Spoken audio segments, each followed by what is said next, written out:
Hi everybody, it's Ruthie with Crazy Chaotic Crafts.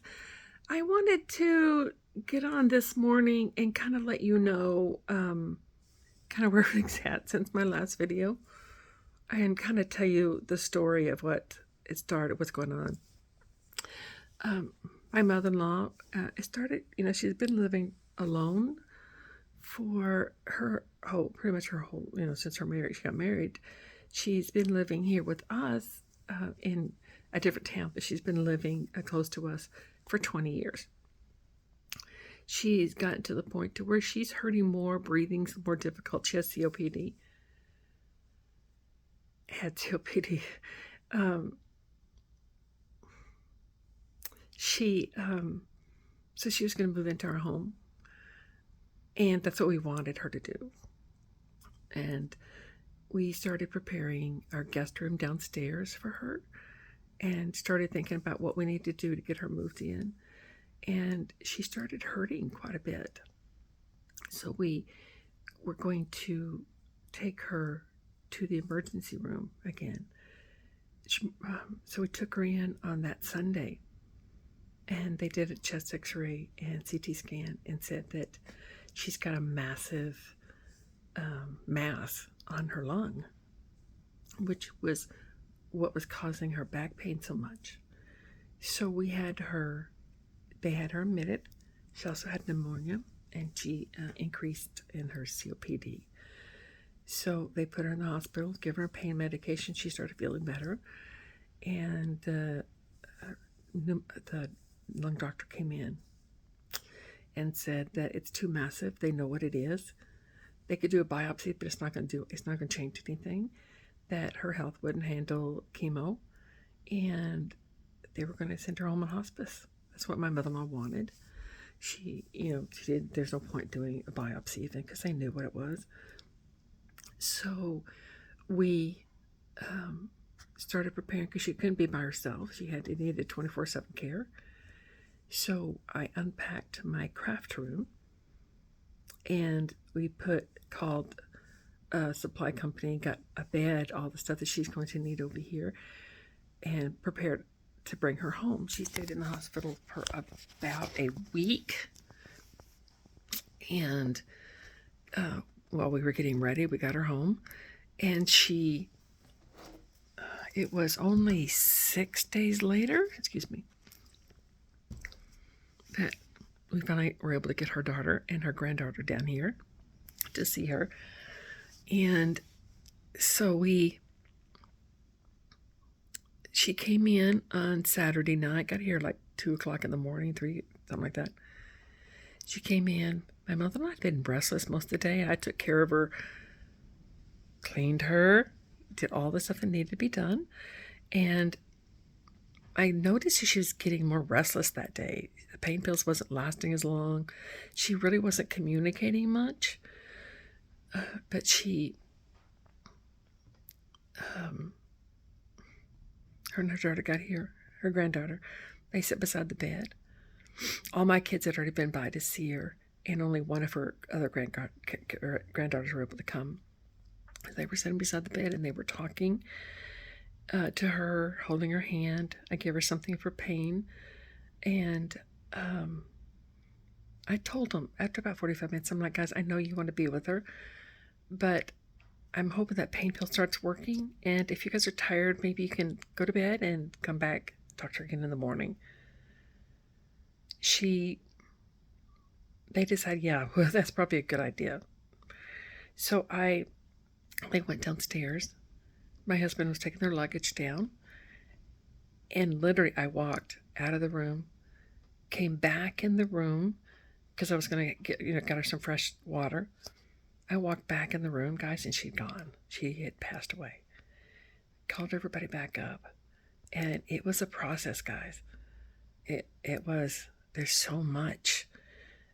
I wished we had a little bit more notice. There was so many questions I wished I could have asked her, like some of the pictures, who they are. What's the story behind this picture?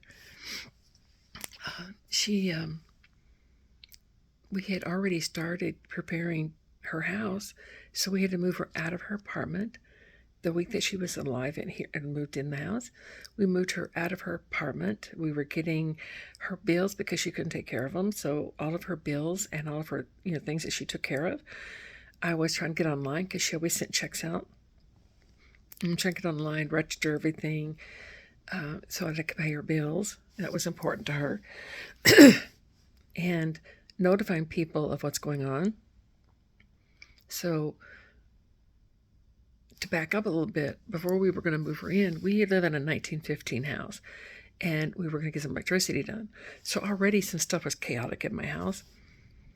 So we had just started the process of getting her apartment packed, and we had to take a break from that and start taking care of her. When she passed away, guys, it was massive. It was finished moving her out of her apartment because, we didn't want to have to pay the next month's rent if we didn't have to.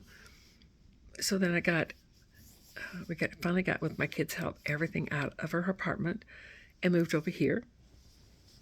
And I sorted through pictures and bills and that kind of stuff the week I was taking care of her, and got to where I could pay her bills. And then when she passed away, it was contacting a funeral home, planning. She's going to be buried in Arlington with her husband, and so we had to contact Arlington. We had to contact the government about her Social Security and her retirement pay that from her husband, all kinds of stuff. And guys, it was a lot. Trying to figure out what we're going to do with her things, all of my craft stuff is in boxes piled up way high on my table. It's crazy. We have furniture that people are going to take that in the basement that we have to, and still things to go through in our basement. My husband went back to work after the funeral, a couple of days after the funeral. So right now I have her things that we're still trying to get sorted. She was a lifetime member of Eastern Star, and so we have some things that's got to go to them. We have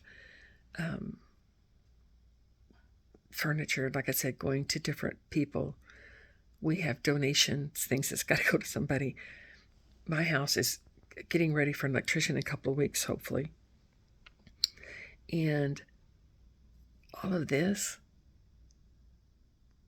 is not allowing crafting time right now, and that's my getaway thing.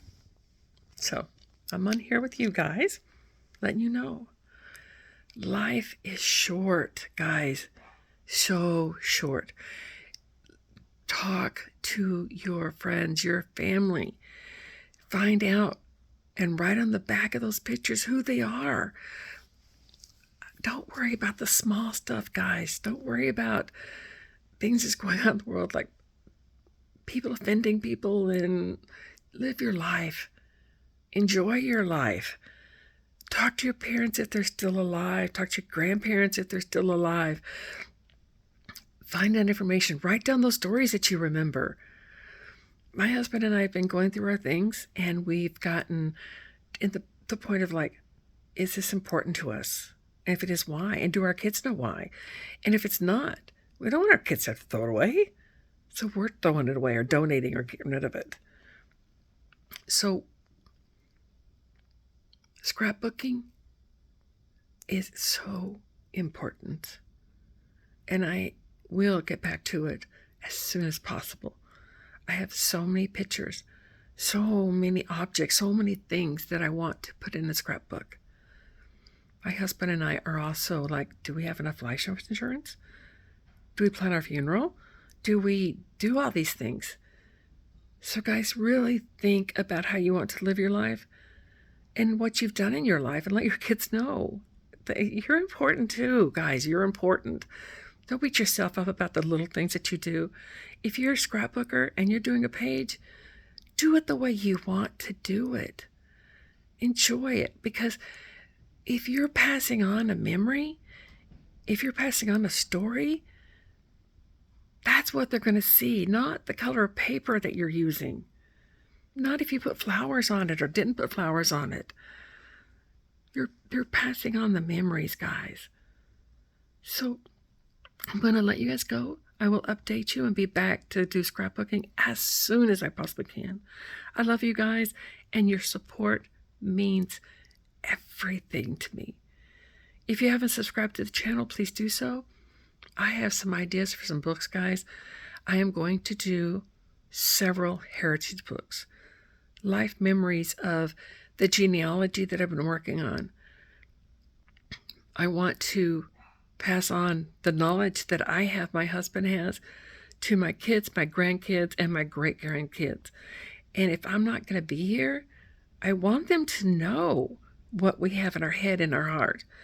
So continue your scrapbooking. Don't worry about the little things, guys.